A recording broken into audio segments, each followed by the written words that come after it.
The king of the polar bears lived among the icebergs in the far north country.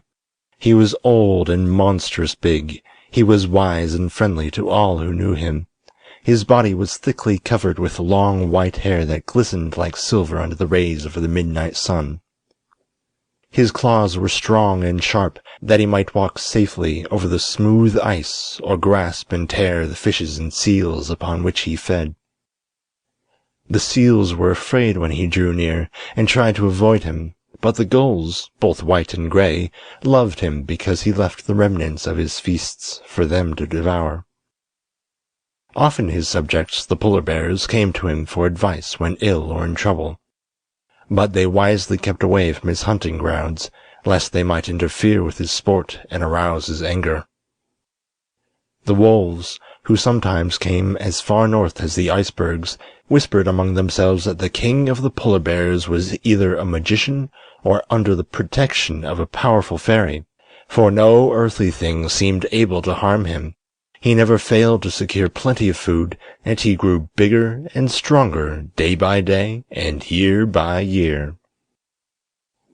Yet the time came when this monarch of the north met man, and his wisdom failed him.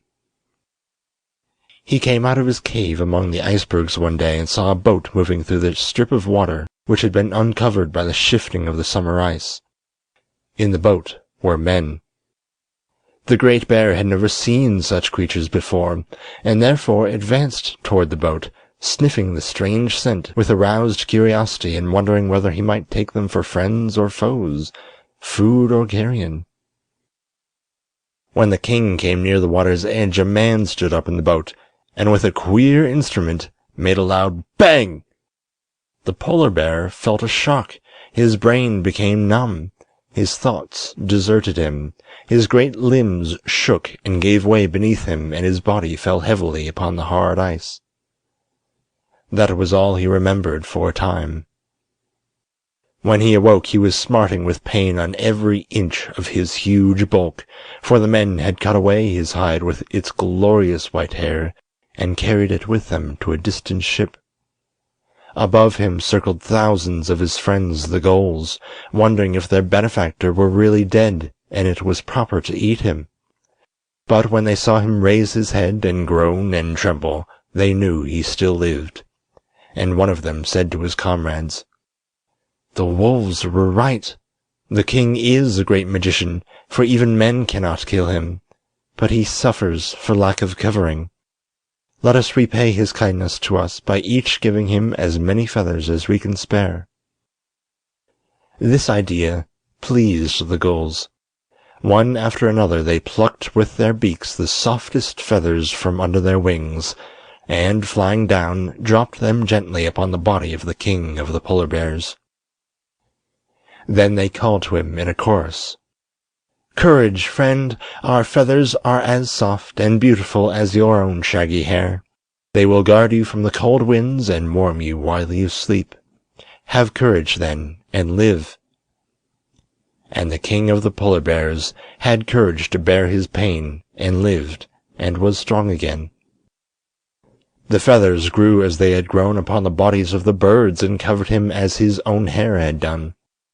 Mostly they were pure white in color, but some from the gray gulls gave his majesty a slight mottled appearance. The rest of that summer and all through the 6 months of night the king left his icy cavern only to fish or catch seals for food. He felt no shame at his feathery covering, but it was still strange to him, and he avoided meeting any of his brother bears. During this period of retirement he thought much of the men who had harmed him, and remembered the way they had made the great bang. And he decided it was best to keep away from such fierce creatures. Thus he added to his store of wisdom.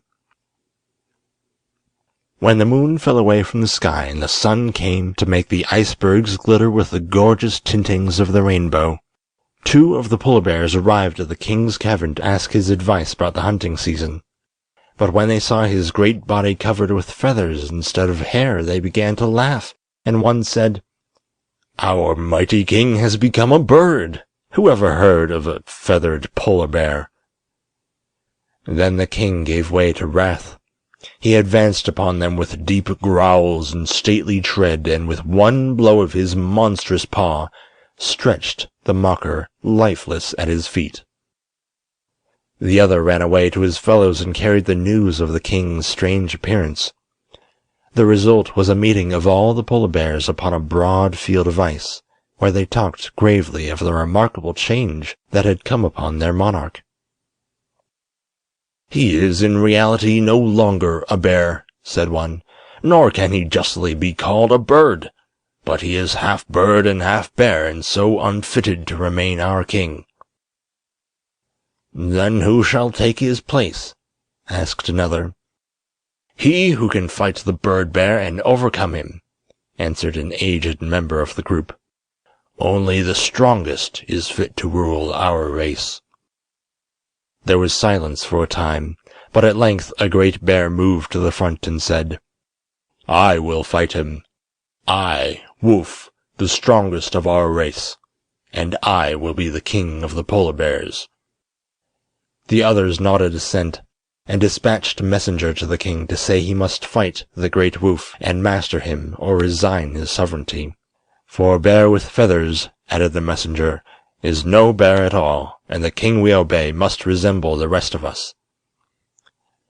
"I wear the feathers because it pleases me," growled the king.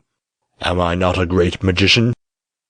But I will fight nevertheless, and if Woof masters me he shall be king in my stead." Then he visited his friends the gulls, who were even then feasting upon the dead bear, and told them of the coming battle. "I shall conquer," he said proudly, "yet my people are in the right, for only a hairy one like themselves can hope to command their obedience."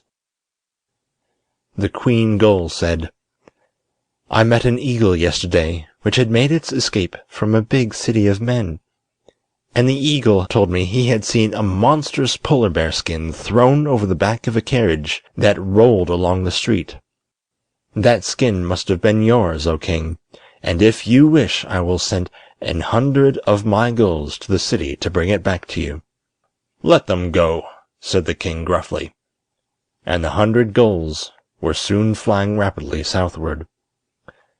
For 3 days they flew straight as an arrow until they came to scattered houses, to villages, and to cities. Then their search began. The gulls were brave and cunning and wise. Upon the 4th day they reached the great metropolis, and hovered over the streets until a carriage rolled along with a great white bear robe thrown over the back seat. Then the birds swooped down, the whole 100 of them, and seizing the skin in their beaks, flew quickly away. They were late. The king's great battle was upon the 7th day, and they must fly swiftly to reach the polar regions by that time. Meanwhile the bird-bear was preparing for his fight. He sharpened his claws in the small crevasses of the ice. He caught a seal and tested his big yellow teeth by crunching its bones between them. And the queen gull set her band to pluming the king bear's feathers until they lay smoothly upon his body. But every day they cast anxious glances into the southern sky, watching for the 100 gulls to bring back the king's own skin. The 7th day came, and all the polar bears in that region gathered around the king's cavern. Among them was Woof, strong and confident of his success. "The bird-bear's feathers will fly fast enough when I get my claws upon him," he boasted, and the others laughed and encouraged him. The king was disappointed at not having recovered his skin, but he resolved to fight bravely without it. He advanced from the opening of his cavern with a proud and kingly bearing, and when he faced his enemy he gave so terrible a growl that Woof's heart stopped beating for a moment, and he began to realize that a fight with the wise and mighty king of his race was no laughing matter. After exchanging 1 or 2 heavy blows with his foe, Woof's courage returned, and he determined to dishearten his adversary by bluster. "Come nearer, bird-bear," he cried. "Come nearer that I may pluck your plumage." The defiance filled the king with rage. He ruffled his feathers as a bird does till he appeared to be twice his actual size, and then he strode forward and struck Woof so powerful a blow that his skull crackled like an egg-shell, and he fell prone upon the ground. While the assembled bears stood looking with fear and wonder at their fallen champion, the sky became darkened. An 100 gulls flew down from above and dripped upon the king's body, a skin covered with pure white hair that glittered in the sun like silver. And behold, the bears saw before them the well-known form of their wise and respected master, and with one accord they bowed their shaggy heads in homage to the mighty king of the polar bears. This story teaches us that true dignity and courage depend not upon outward appearance, but come rather from within. Also, that brag and bluster are poor weapons to carry into battle. End of The King of the Polar Bears,